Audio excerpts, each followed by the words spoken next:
This is where the persecutor sows dissension or disunity, or even finds a way to make the church unattractive, so that it can no longer function as a caring, welcoming body. One of the greatest persecutors in history was a Roman emperor called Decius in 250 AD.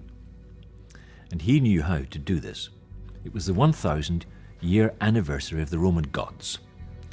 Everyone should sacrifice to them, he decreed, and get a certificate saying they had done so from a certified magistrate. And he knew this would catch the Christians out.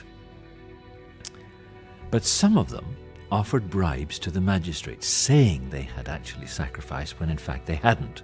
"What do we do?" his officials asked him. And Decius said, "Just take the bribe. It's better to create an apostate than a martyr," he said. And why is this? Because the apostate goes back and creates division in the church. What should they do with him? Do they refuse him communion? What penance must they ask for him to be restored? Decius knew something his officials did not. Martyrs unite the church, but apostates divide it.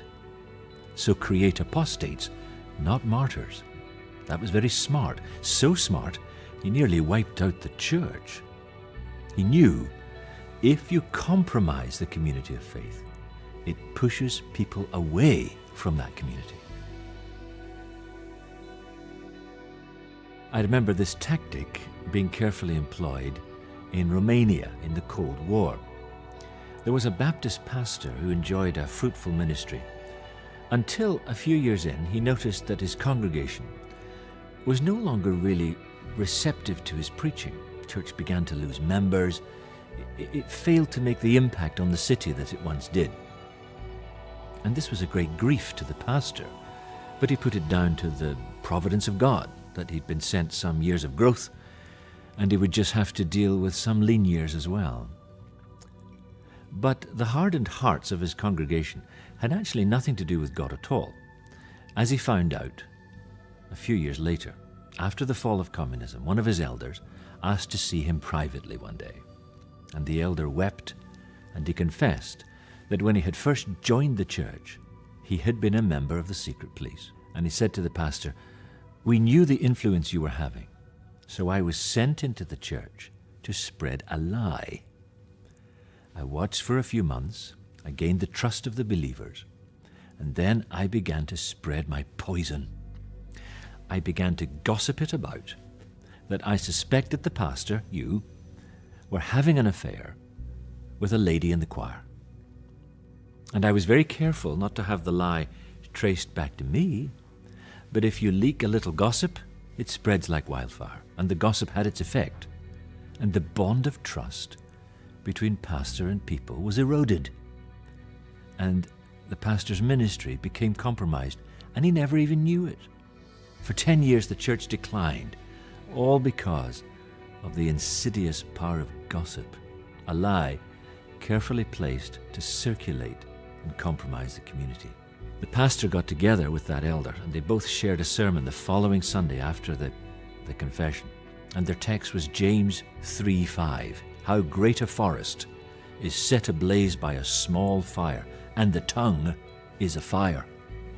God did not desert that pastor, though, and it's interesting that his sermon circulated widely to bless others, even if those in his own congregation were refusing to accept the truth from his mouth.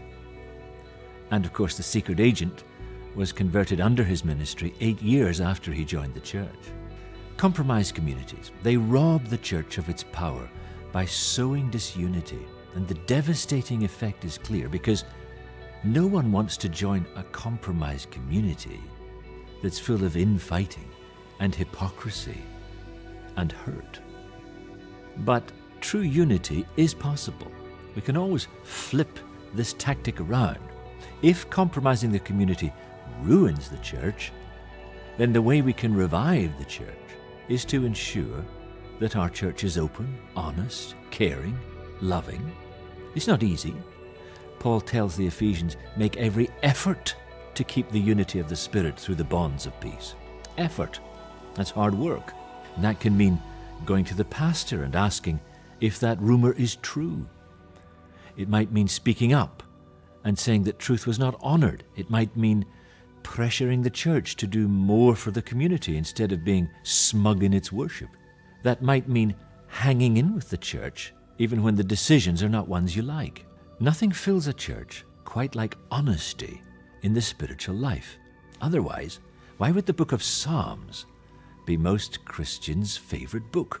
Nothing attracts like real Christians doing real church.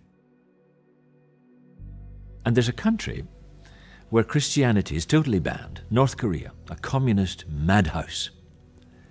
But it has a large church, deep underground, and that's quite recent.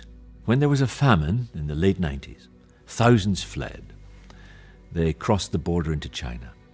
The Chinese authorities said, these refugees must be turned in and returned, usually to their deaths. But the Christians in China welcomed North Korean refugees into their homes, and they didn't give them up to the police. They took great risks to shelter them. And many believed. Many of these refugees believed because they saw the risks Christians had taken just to offer them hospitality in the name of Christ, real church. And when they would ask the Chinese Christians why, they said, because Jesus gave his life to love us. Why should we not give up something to love you? Simple. And thousands believed and went back into the country of North Korea after the famine was over, back into the nightmare state. Because it was more important that others should learn of their new relationship with Christ than that they should live longer themselves. When we give up control, when we give up our life, when we do the right things in the right spirit, the community stays strong. The gospel starts spreading. Real church. Solid. Honest. Risk-taking. Loving. United. Not compromised. And revival creeps in to the most hostile state on the planet to the Christian faith.